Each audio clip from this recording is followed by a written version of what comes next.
everyone, it's Kimber Schaefer here with Rage in the Cage OKC News.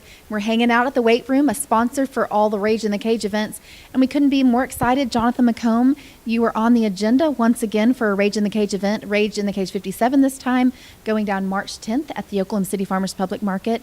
You are fighting a tough opponent, Christian Edwards, who both of you fought on the same card not long ago, a couple of months ago. Both of you come out in our last fights with first-round victories. So how are you feeling going into this fight? He's obviously got the reach advantage here at being at 6'5" tall. Yeah, it's going to be a good fight, but I feel pretty confident coming into it. I think that I've got more cage time than him, and that goes a long ways. But I also know not to underestimate an opponent because it can go anywhere, and he just hadn't had a good chance to prove what he can do yet. Like you just said, he had a pretty quick first-round victory in his last fight.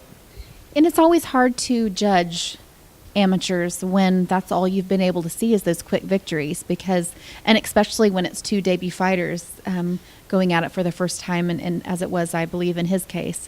So right now you stand, if I'm not correct, 3-2? Yes, I fought last night at Sugar Creek, and, well, here I am again.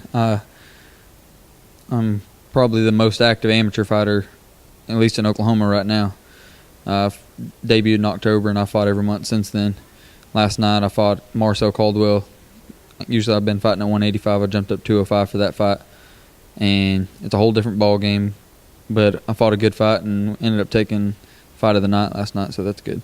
Fight of the night, and as you and I were just discussing, you weighed in for that fight fully clothed at like just over 200 pounds, and of course his walking weight is like 230, so that probably made a big difference as well in the fight. Yeah, that made a humongous difference, and people might not think that size matters, but whenever it's that much size combined with the training that he has, it makes a big difference. But as we always say in this business, a loss as an amateur is a learning lesson. Do you feel like you learned something from that fight last night?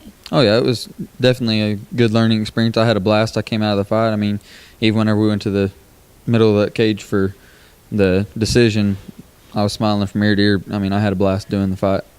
Well, and honestly, to get fight of the night and to come in that much really underweight compared to your opponent, I mean, it says a lot about your fighting ability to stick it out. Well, I mean, as I've mentioned in interviews before, I rode bulls for 17 years, so I like to think that I'm pretty tough, and I've been known to be somebody that can take a beating. Well, I hear that for sure. So obviously you've been fighting every month since you started in your debut back in October. So you've got 5 amateur fights under your belt already, and by the time you fight March 10th for Rage in the Cage, it'll be your 7th fight, correct? Because you have another one coming up before that? Yes, I got a fight next weekend actually in Lawton, and then I'll be fighting March 10th, which will be my 7th fight, and then come April, depending on outcome of March 10th, I'll be going pro for the April Rage in the Cage card at Sugar Creek. Well, that was my next question. I didn't know that, so I'm glad, again, that you're filling me in on that. So if you get a win on these next 2 fights, that's pretty much, I'm assuming, your deciding factor in going pro?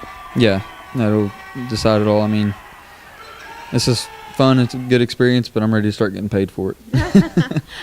Yeah, I understand that for sure. That makes sense. But I do love that you said depending on your outcome, because as an amateur, as we've said before, this is your learning time, and it's your time to shine, but it's also your time to learn and decide whether, and make that smart decision, whether it's a smart move to go pro. And so I like that you're grounded and you understand that the outcome in those fights are going to determine that, and you're not just, hey, April, I'm going pro, win or lose. Yeah, I mean, once you go pro, you can't come back. It's not something that, I mean, it just don't work that way. And early on in my career, I've kind of mentioned some stuff about going pro, and I'm glad Jesse Sinks talked me out of it, because I for sure needed the cage time and the experiences that I've had. And like I said, say these next 2 fights do go in my favor, then I'll go pro. And that's not even necessarily if I get the win, but if I go in there and say I do get the win, but I just didn't have a good performance, and I'll probably go ahead and take another amateur fight just to make sure that I'm ready for pro, because there's no coming back for that. Let's talk about fight camp, because you have so many fights so close together. I'm assuming, and maybe I'm assuming wrong, do you really have time to focus on specific training to your opponent, or do you just go in there and train every day? Doesn't matter who's standing across from you in the cage? Well, to be completely honest, I mean, I haven't even really been in a gym yet. I spent a couple months at Solid MMA, and that was before I ever started fighting.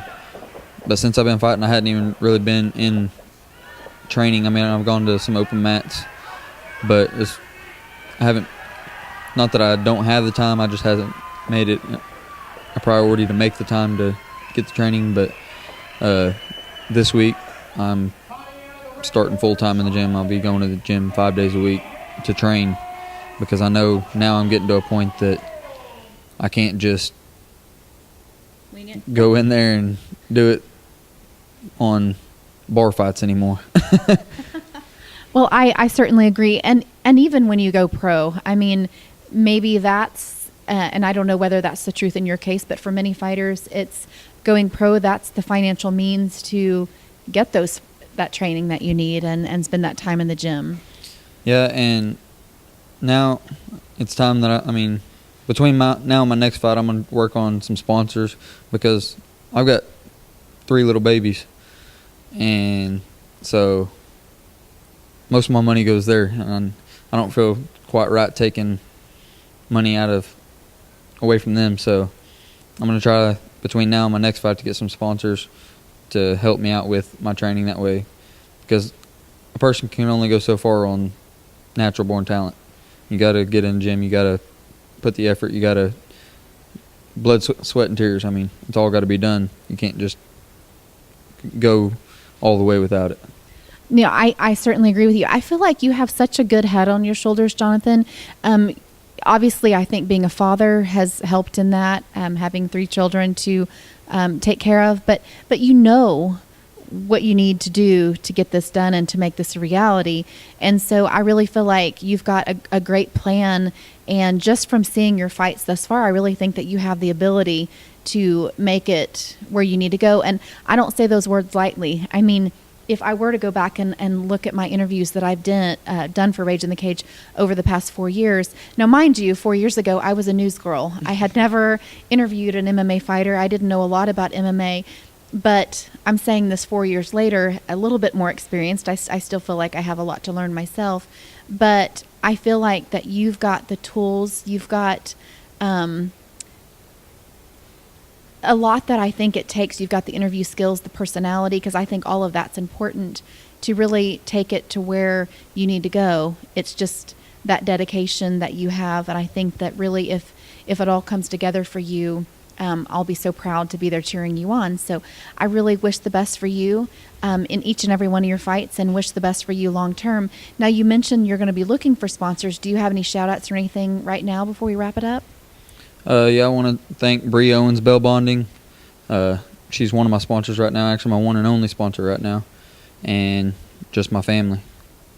Sounds good. Well, I thank your family too, because it takes a lot for family, and especially a wife with 3 kids. I am a wife with 4 children myself, to support her husband and know that you're going to be away from the family doing that training and everything it takes, because obviously I'm assuming you work full time as well. So kudos to your family. Thank you so much for coming out for interviews and supporting Rage in the Cage's mission as well. We appreciate it. We will see you guys all. Please support Jonathan. Buy tickets from him or any other fighters on the card for our Rage in the Cage 57 event. It's going down March 10th, and it's happening at the Oklahoma City Farmers Public Market, and we hope to see you there. You can also get tickets at stubwire.com. Thanks so much.